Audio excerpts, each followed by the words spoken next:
जय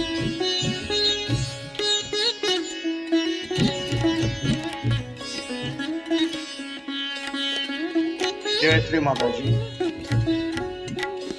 हम श्री माता जी की प्रतिमा की ओर देखेंगे और नमस्कार करेंगे। अपने दोनों हाथ अपने गोद में, अपना पूरा अटेंशन अपने दोनों हाथ के सेंटर पे केंद्रित करेंगे। परम पूज्य श्री माता जी, आप ही साक्षात श्री आदिशक्ति हो। आपकी परम कृपा में हम सब सहजी भाई बहनों को आपके निर्मल चरणों में ध्यान करने की अनुमति प्रदान कीजिए।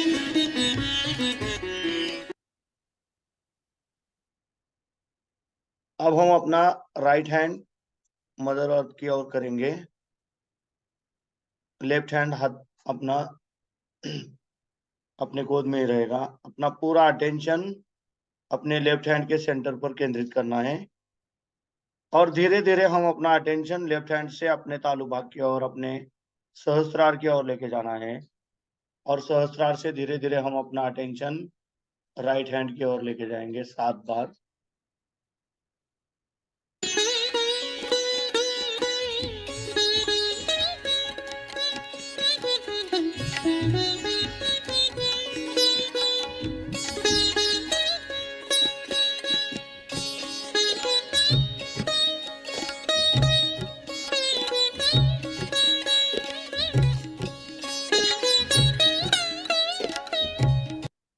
अब हम अपना राइट हैंड अपने गोद में रखेंगे और लेफ्ट हैंड आकाश तत्व की ओर करेंगे। अपना पूरा अटेंशन हम अपने राइट हैंड से धीरे धीरे अपने तालु भाग की ओर, अपने सहस्त्रार की ओर लेके जाएंगे और सहस्त्रार से अपना अटेंशन धीरे धीरे लेफ्ट हैंड द्वारा आकाश तत्व में समर्पित करेंगे। यह भी क्रिया हमें आराम से 7 बार करनी है।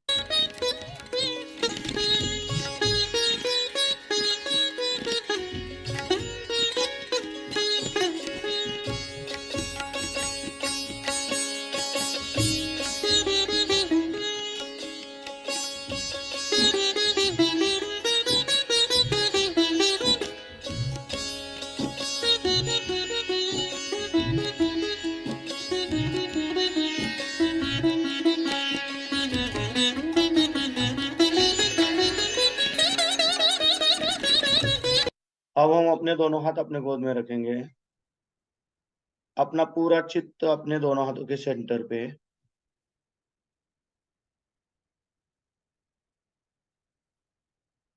धीरे से आंखें बंद करेंगे। अब हम अपना राइट हैंड अपने स्टमक पे रखेंगे, लेफ्ट साइड पे बिलो द एब्डोमेन, और यहाँ पे मन ही मन में एक प्रार्थना करेंगे। परम पूज्य श्री माता जी, आपकी परम कृपा में कृपया हमें शुद्ध एवं निर्मल विद्या प्रदान कीजिए। परम पूज्य श्री माता जी, आपकी परम कृपा में कृपया मुझे शुद्ध और निर्मल विद्या दीजिए। अब हम अपना राइट हैंड अपने हृदय पे रखेंगे, लेफ्ट साइड पे। परम पूज्य श्री माता जी, आपकी परम कृपा में मैं केवल एक शुद्ध आत्मा हूँ। मैं मन नहीं, बुद्धि नहीं, शरीर नहीं, अहंकार नहीं, मैं केवल एक शुद्ध आत्मा हूँ। कृपया आप हमारे हृदय चक्र पे विराजमान हो जाइए। अब हम अपना राइट हैंड अपने फोरहेड पर, अपने कपाल पर रखेंगे। परम पूज्य श्री माता जी, आपकी परम कृपा में मैंने सबको क्षमा कर दिया है।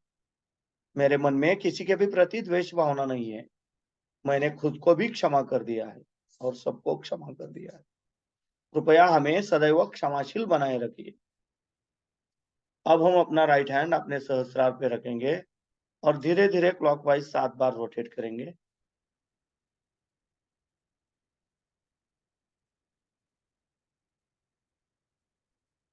परम पूज्य श्री माता जी, आप ही साक्षात श्री आदिशक्ति हो। आपकी परम कृपा में कृपया मुझे मेरा आत्म साक्षात्कार प्रदान कीजिए। परम पूज्य श्री माता जी, आप ही साक्षात श्री आदिशक्ति हो। आपकी परम कृपा में कृपया हमारी कुंडलिनी शक्ति जागृत कीजिए। अब हम अपना राइट पाम अपने तालु भाग से धीरे धीरे थोड़ा सा ऊपर लेके जाएंगे। अपने तालु भाग से आकाश तत्व की ओर कुछ तो ठंडा या गर्म बह रहा है, ऐसा हमें महसूस होगा। जहां तक महसूस होता है वहां तक हाथ ऊपर लेके जाइए, फिर नीचे लेके आइए, फिर ऊपर लेके जाइए। धीरे धीरे यह क्रिया कीजिए। अब हम अपने दोनों हाथ अपनी गोद में रखेंगे, अपना पूरा ध्यान अपने दोनों हाथों के सेंटर पर केंद्रित करेंगे और इसी अवस्था में श्री माता जी की अमृतवाणी सुनेंगे। श्री माता जी का हर एक वर्ड, हर एक सेंटेंस हमारे हर एक चक्र के सभी बाधाएं, सभी दोष निकालने के लिए सहायक होता है।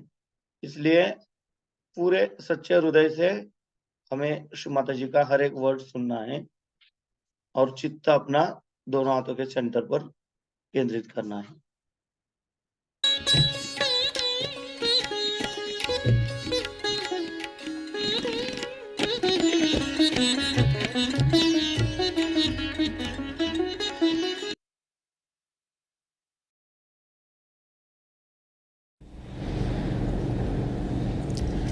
आत्मा को खोजने वाले सभी साधकों को हमारा प्रणिपात।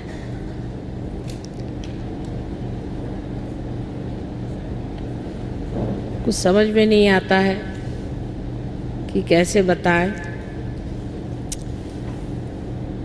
कि हम ना कहीं जाते हैं ना आते हैं, हमेशा आप ही के पास रहते हैं। लेकिन इस विचार से कि आप लोग ये सोचते हैं हम चले जाएंगे,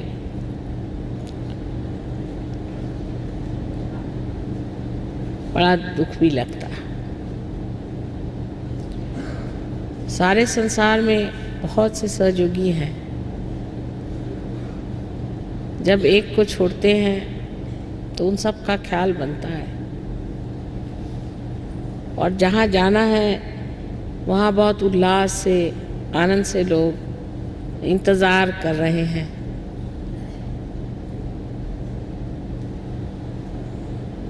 बड़ी द्विधा स्थिति है। लेकिन आना और जाना ये जीवन की परिपाटी है। उसमें हमने क्या पाया सो ही महत्वपूर्ण है। और सबसे महत्वपूर्ण है अपने आत्मा को प्राप्त करना। एक साहब ने आज पूछा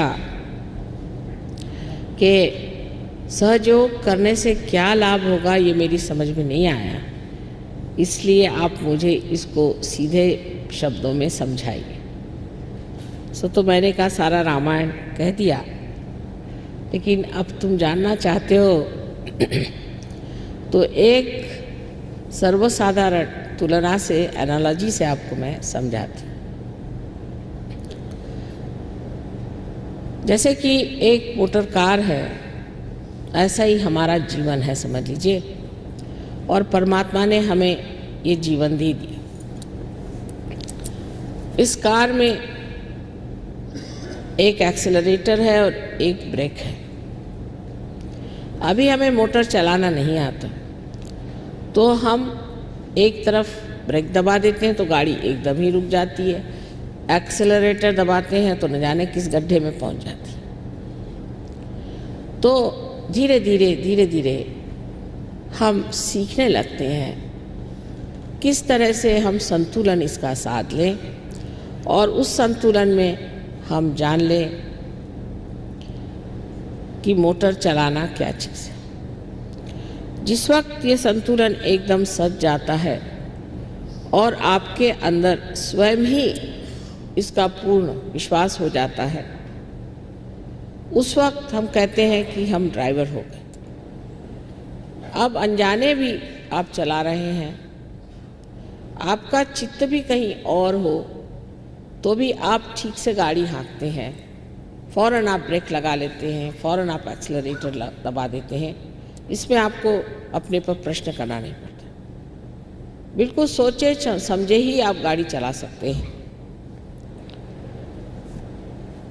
और इस प्रकार आपको कोई कह सकता है कि आप बहुत निष्णात, बहुत होशियार ड्राइवर भी हैं, लेकिन तो भी आपका जो मालिक है, आपका जो मास्टर है, वो पीछे बैठा है।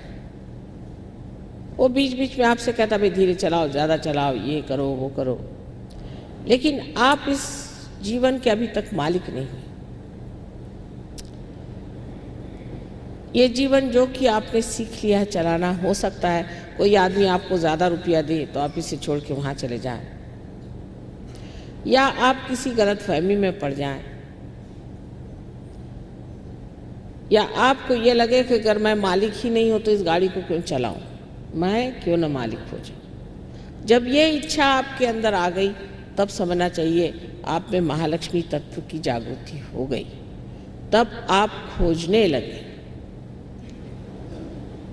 तब आप इस प्रयत्न में हैं कि क्या बात है कि मैं इस जीवन का मालिक नहीं हूं। संतुलन में आप आ गए जब आप धर्म से चल रहे थे, धार्मिक हैं आप, धर्म से रह रहे हैं, संतुलन में चल रहे हैं, लेकिन तो भी अभी आप मालिक नहीं हैं अपने जीवन के। सहयोग से जब कुंडलिनी जागृत हो जाती है और ब्रह्मरंध्र को छेद देती है तो आपके अंदर बसी हुई आत्मा आप में प्रकटित होती है और अब आप अपने जीवन के मालिक हो जाते हैं। और ये मालिक अंदर बैठा हुआ अपने अंदर जो ड्राइवर है और एक्सेलरेटर है और ब्रेक है, तीनों को देखता है और देखता मात्र है और सब चीज चल पड़ती। ये मालिक होना ही सहयोगी होना है। जैसे कि मनुष्य प्रलोभन में फंस करके बहुत बार अनेक गुलामियों में फंस जाता है। किसी को किसी चीज़ का प्रलोभन है, उसे पसंद नहीं है, वो चाहता नहीं कि उस प्रलोभन में फंसे, वो चाहता नहीं कि गलत काम करे, उसको नफरत है इन चीज़ों से, लेकिन तो भी उसमें ताकत नहीं है कि वो इसको काबू कर ले। बहुत सी बातें वो कहना नहीं चाहता है, लेकिन हठात उसके मुख से निकल आती है और उसे बड़ा पश्चाताप होता है कि मैंने ऐसी बात क्यों कह दी। उसका अपने जीभ पर काबू नहीं, अपनी रसना पे काबू नहीं, अपने क्रोध पे काबू नहीं है। सारे जो षड रिपु हैं वो उसके पैर के नीचे नहीं, उसके सर पे बैठे रहते हैं। लेकिन जब वो अपना मालिक हो जाता है तो जब क्रोध भी करता है तो अपने पूरे शान में करता है। उसे क्रोध किसी भी तरह अपने बवंडर में नहीं ले पाता, लेकिन वो क्रोध को अपने हाथ में लेकर खेलता है और उसको इस्तेमाल करता है। ये मिल्कियत पाने के लिए आत्मा को जानना चाहिए, क्योंकि आत्मा ही हमारे जीवन का मालिक है। वो देखते रहता है, क्या कर रहे हो करते रहो, जो करना है करते रहो। और जब वो देखता है कि ये आदमी किसी भी तरह से इधर चित्त नहीं दे रहा, तो वो अपना हाथ वहाँ से उठा लेता है और आदमी मृत्यु को प्राप्त होता है। ये आत्मा जो हमारे हृदय में बसा हुआ है और जो हमारे सर के ऊपर परमेश्वर की छाया है, उसका प्रतिबिंब स्वरूप है। उस आत्मा को पाने के लिए हमें क्या करना चाहिए, ऐसा जब लोग पूछते हैं तो मैं उनसे कहती हूँ कि आप संतुलन में आइए, संतुलन में रहिए, मॉडरेशन में रहिए। कोई है जो इतना बोलेंगे कि आदमी उससे बोर हो जाए, सोचे अब तो समुद्र में ही कूदना पड़ेगा इस आदमी से बचने के लिए। और कोई है वो बोलते ही नहीं, उनको साइलेंट बोर्ड्स कहते हैं। कुछ भी कहिए उनको, कितना भी कहिए, वो बोलते ही नहीं। कोई है कि इतना काम करते हैं कि 30-35 साल में ही संसार से भाग जाते हैं, और कोई है कि बिल्कुल ही काम नहीं करते, सिर्फ झगड़ा ही करते रहते हैं और घर में बैठे हुए आराम से अपनी ज़िंदगी बिताते हैं, वो भी संसार से जल्दी ही चले जाते हैं। या तो इस एक्सट्रीम पर है या उस एक्सट्रीम पे है, इस अति पे है, उस अति पर है। अति को वर्ज्य करना चाहिए, ऐसा हमें बताया गया था कि बीच में रहने के लिए अति को वर्ज्य करना चाहिए। लेकिन यह संतुलन जब तक हमारे अंदर सत्ता नहीं, तब तक हम उड़ान भी नहीं कर सकते। इसीलिए आप देखते हैं कि कोई आदमी चट से पार हो जाता है, इसी में टाइम लगता है, उसमें संतुलन अभी नहीं। जीवन संतुलन आना पड़ेगा, तभी ये उड़ान होती है। और जब उड़ान होती है तब जैसे ऐसा आपका चित्त है और ये सारी आपके वॉइड में फैला हुआ है, यहाँ से कुंडलिनी जब ऊपर की ओर ऐसे निकलती है और इस जगह जब वो छेद देती है अपना ब्रह्मरंध्र, तो ये सारा चित्त आपका जो है प्रकाशित हो जाता है। प्रकाशित इस प्रकार होता है कि आप सत्य के प्रकाश में आ जाते हैं। इसीलिए मैंने आपसे बताया था कि एकमेव सत्य जो है वो आप जानते हैं। जैसे यहाँ बैठे बैठे हम जानना चाहें आज किसी के भी बारे में, तो हम जान सकते हैं कि इस आदमी की क्या हालत है। शुरू शुरू में जब लंदन में कार्य शुरू किया था तो बड़ी मुश्किल हुई, हमें बहुत मुश्किलें हुई। उसमें से एक महाशय जब पार हुए तो उन्होंने कहा, आप कहती हैं कि यहीं बैठे बैठे परमात्मा का टेलीकम्युनिकेशन है और सारा ईथर जो है वो एनलाइटेंड है, तो क्या हम जान सकते हैं कोई सी भी बात? हमने कहा, पहले मेरे पिताजी ने मुझे बहुत दिन से चिट्ठी नहीं लिखी, ना ही उनका कोई टेलीफोन आया, क्या बात है? मैंने कहा ऐसे हाथ करके देखो, तो उनका अजीब बात है, इस जगह बहुत जलन आ रही। मैंने कहा ये सारे चक्र पिता के हैं, ये सारे, और ये उंगली जो है विशुद्धि की है, तो हो सकता है अंग्रेजी में, मैंने कहा he must be down with very bad bronchitis, you better telephone. तो उन्होंने टेलीफोन उठाया, स्कॉटलैंड में उनके पिताजी थे, तो उनकी माँ टेलीफोन पे आई, वो कहा कि पिताजी कैसे हैं? कहने लगे he is down with very bad bronchitis. जो मैंने शब्द कहा, जो मैंने वाक्य कहा, उसी तरह का बिल्कुल वही उन्होंने कहा।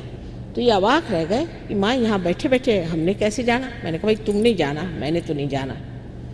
कह ले फिर इसका इलाज? मैंने कहा इसका इलाज हम तुम्हें बताते हैं, इसके बंधन बताते हैं कैसे, थोड़े मंत्र बोलो अभी ठीक हो जाएंगे।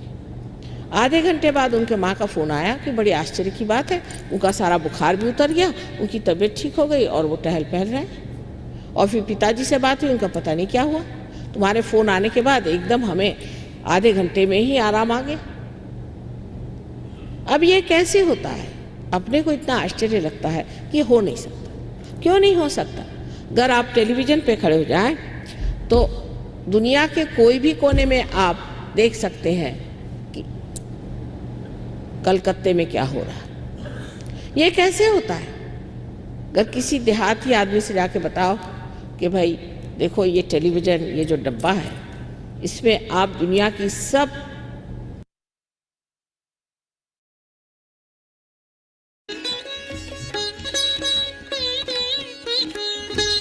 हम धीरे से आके बोलेंगे और माता जी की प्रतिमा की ओर देखते हुए नमस्कार करेंगे।